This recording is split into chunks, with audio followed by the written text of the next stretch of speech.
Morning Bible Fellowship leaders, wanted to remind you of two things. Number one, September 19th, our next Serve Leadership meeting. It'll be in the Rock and the Atrium. We want to invite you to make sure that all your leadership from your class is there.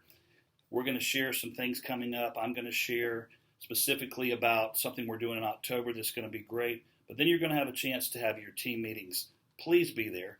This is a chance for you to come together and get the details of the class worked out if there's anything still pending. People who have visited, have we contacted every single person on our roll?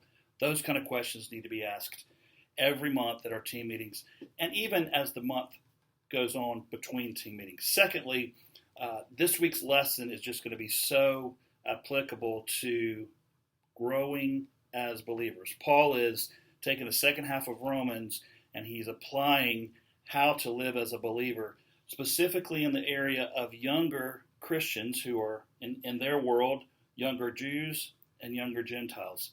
And Paul's primary focus is you may have freedom in Christ, but you don't use that freedom to be a stumbling block to your younger brother who's a Jew, who may consider one day more important than the other, a holiday, a Sabbath day, or to a Gentile who may consider eating that meat sacrificed to idols as sin. We're not going to be a stumbling block, or we shouldn't be a stumbling block to that person, but help them grow up. Romans chapter 14, verse 13 says, "Let us not judge one another anymore, but rather determine this, not to put an obstacle or a stumbling block in a brother's way."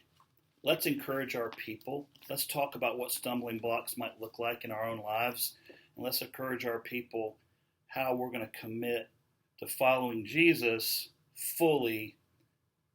In doing that, we're not going to be a stumbling block for our brother and sister. Thank you guys for what you're doing. I'm praying for you guys. God's doing some great stuff in our church. See you Sunday.